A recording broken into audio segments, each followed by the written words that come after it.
I've never really been a huge fan of adult cartoons, and I don't really actively watch any of them at all.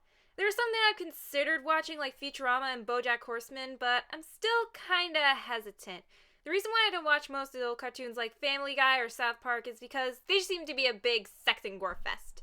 I know I shouldn't judge a book by its cover, but I don't really actively watch any adult material like that, so I mostly stayed far away from adult cartoons.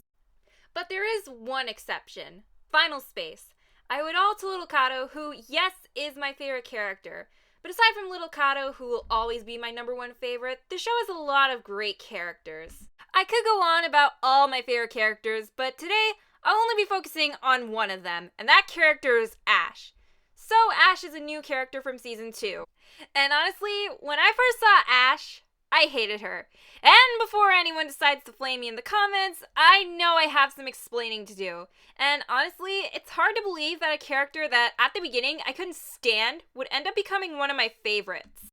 And what better way to explain how than reviewing the episode she's the star in? This is The Grand Surrender. So this episode opens up with Gary and Clarence arguing about something. What are you arguing about? We don't know! Then why the... Either way, Ash decides to settle the argument with an intergalactic sport called Thimbles. Okay, I think Little Kato looks best in yellow, but he looks awesome in that purple uniform. Gary, being from Earth, has never heard about Thimbles, and everyone explains the sport to him. And then... Cute for freaking play.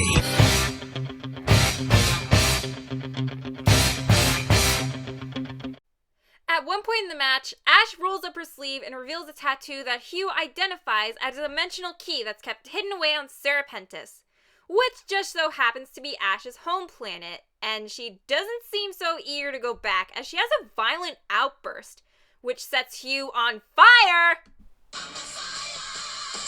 After that's taken care of, Gary tries to comfort Ash, but she ends up lashing out at him.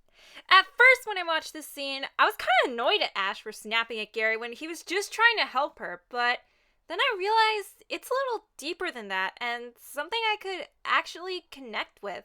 I tend to be selective about a lot of things, including the people I hang around with or comfort me. And in this scene, Ash is just more comfortable talking about what's bothering her with Little Kato than she is with Gary. That's a good way to portray someone's actions as seeming rude to other people, but they actually have a different meaning behind them. By the way, I love how Little Kato tells Ash that she doesn't have to answer. Sometimes people can feel pressured when they feel like they have to talk about rough subjects they've dealt with, so saying things like that remind them that there's no pressure, and that helps out a lot. Ash explains what her life was like on Serpentis, and it's revealed that Ash grew up in a cult. Yikes. Ash had her wake-up call when her and her sister Harp were going to be sacrificed, or as they called it, surrendered. Something became unleashed inside of me. Oh, your thingy thing. Yes, dude, my thingy thing. Yeah, I'm just gonna call them powers because that's technically what they are. So Ash runs away and she stumbles upon Fox and Clarence who take her in, but that was the last time she saw her sister, and she hasn't seen her since. Later that night, Ash has a nightmare about Worthrinth, the deity that they worshipped, attacking the ship, and after Nightfall wakes her up, she's more determined than ever to go to Serpentis. I have to try. Right after you try fixing this ash hole. She never does. And so they're off!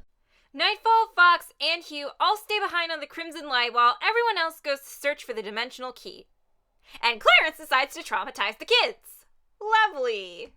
After that, they go into the little market town, and it kind of gave me some ancient China vibes with the markets and the lights. They even have a dragon. The team squad stumbles across a huge line of people waiting to be sacrificed or surrendered to Worthrinth. To get the huge line out of the way, Gary convinces Kevin to pretend to be Centella, a serpent goddess of good luck and good fortune. And it works. A little too well. Oh, bad, no! Oh, no! Oh! Sometimes I forget how dark this show can be.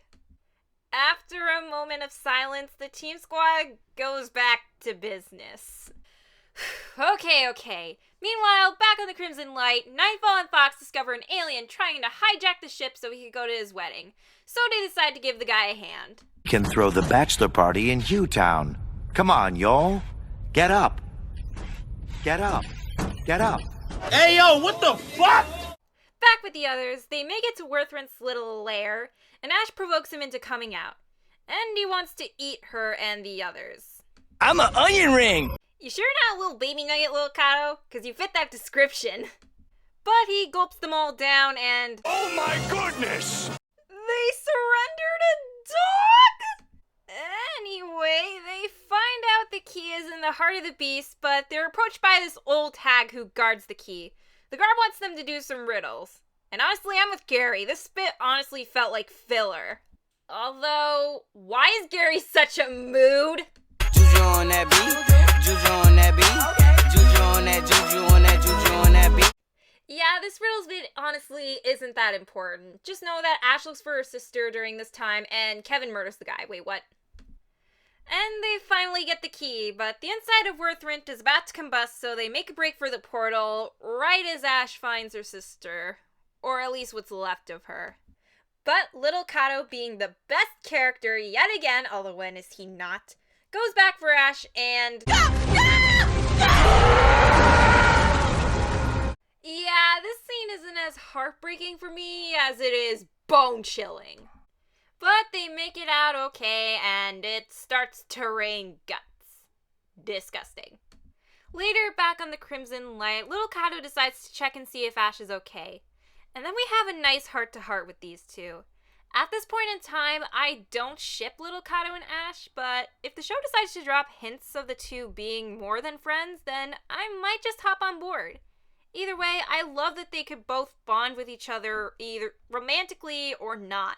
They both know what it's like to lose someone they deeply care about, and they both know what it's like to have barely any hope.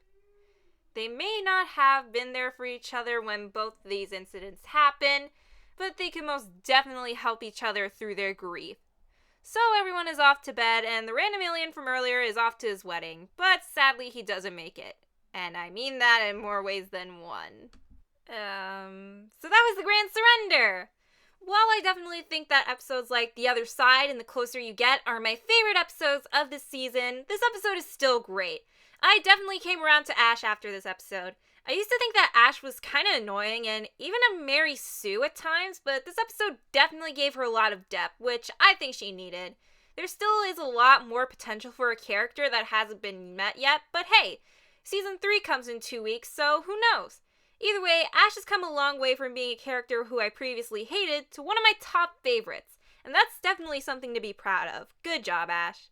Join me next week where I discuss who my least favorite Final Space character is and why in a brand new series of videos.